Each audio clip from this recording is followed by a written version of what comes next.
জৰাজীৰ্ণ ৰোগ বিশেষকৈ ইয়াত কোনো বিষয় দেখা নাই কেনেধৰণৰ প্ৰতিক্ৰিয়া প্ৰকাশ কৰিব? আচলতে আমি অসম চৰকাৰৰ যিগৰাকী কৃষিমন্ত্ৰী আছে কৃষিমন্ত্ৰীগৰাকীক এটা বিষয়ে আমি দৃষ্টিগোচৰ কৰাব খুজিছো জাতীয়বাদী যুৱ ছাত্ৰ পৰিষদ চিচিব আঞ্চলিক সমিতিৰ পক্ষৰ যে কি চিচিবগাঁও এটা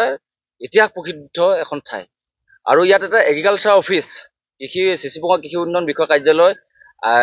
আজি নহয় বহু বছৰৰ আগৰ পৰাই এটা কৃষি কাৰ্যালয় আছে। কিন্তু আটাইতকৈ ডাঙৰ দুখৰ বিষয়টো হৈছে যে কি ইয়াত পুৰণি যিটো অফিচ আছিলে সেই অফিচটোৰ কোনো বিষয়ববীয়া ইয়াত আমি আজিলৈকে দেখিবলৈ নাপালো আৰু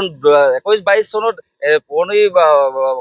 আগৰ কাৰ্যালয়টো পুৰণি হৈ যোৱাৰ কাৰণে এটা নতুনকৈ এটা কাৰ্যালয় নিৰ্মাণ কৰা হৈছে। কিন্তু আটাইতকৈ ডাঙৰ কথা যিগৰাকী ইয়াত এডিঅ' থাকিব লাগে এগ্ৰিকালচাৰ ডেভেলপমেণ্ট অফিচাৰ থাকিব লাগে সেই অফিচাৰটোৰ বাহিৰে এগৰাকীও কৰ্মচাৰীক আপোনালোকে দেখিবলৈ নাপায় যে কৃষকসকলৰ কাৰণে অহা যিসমূহ সুবিধা এই সুবিধাসমূহ আচলতে কেনেধৰণে লাভৱান হৈছে আমাৰ চিচিবগাঁও অঞ্চলৰ ৰাইজে এই কথাখিনি কিন্তু আজিলৈকে ৰাইজে অৱগত নহয়। সেইটো কাৰণে এই যিটো অফিচ আছে এই অফিচটো আজিলৈ আপোনালোকে যাব যে কি লতাই বেৰি ধৰিছে। আপোনালোকে চাওক আপোনালোকে আজি দেখিছে গৰুৱে ইয়াত মানে বিচৰণ কৰি আছে আপোনালোকে নিজে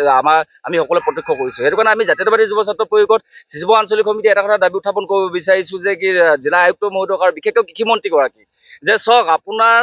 বিভাগৰ যিসমূহ অফিচ আছে এই অফিচসমূহ আচলতে কেনেদৰে চলিছে যিগৰাকী বিষয়া থাকিব লাগে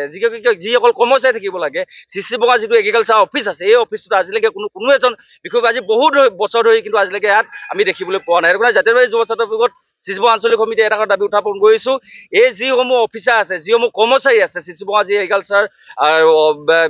কাৰ্যালয়ৰ যিসকল কৰ্মচাৰী এই কৰ্মচাৰীসকলক বিহিত ব্যৱস্থা গ্ৰহণ কৰিব কাৰণে আমি জাতীয়বাদী যুৱ ছাত্ৰ পৰিষদে আহ্বান জনাইছো। নহ'লে কিন্তু এই বিষয়াসকলৰ ওপৰত কিন্তু তীব্ৰ আন্দোলন আমি গঢ়ি তুলিম। কাৰণ এটা কথা আমি কৈছো যে আমি চিচিবগাঁও অঞ্চলত আমি কৃষিৰ ওপৰত ভিত্তি কৰি থকা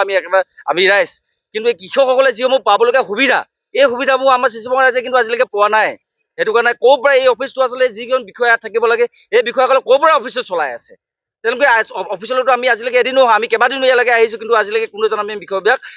মানে প্ৰত্যক্ষ কৰা নাই। সেইটো কাৰণে আজি আপোনাৰ সংবাদ মাধ্যমৰ যোগে আমি এটা দাবী উত্থাপন কৰিব বিচাৰিছো যে চিচিবগাঁও এগ্ৰিকালচাৰ ডেভেলপমেণ্ট অফিচাৰ কাৰ্যালয়ৰ যিসকল কৰ্মচাৰী আছে চাকৰি কৰি আছে তেওঁলোক ক'ৰ পৰা অফিচ কাৰ্যালয় চলাই আছে এইসকল বিষয়া কৰ্মচাৰীৰ ওপৰত কৃষিমন্ত্ৰীগৰাকী অসম চৰকাৰে তেওঁলোকৰ বিহিত ব্যৱস্থা গ্ৰহণ কৰিবৰ কাৰণে আমি দাবী উত্থাপন কৰিছো।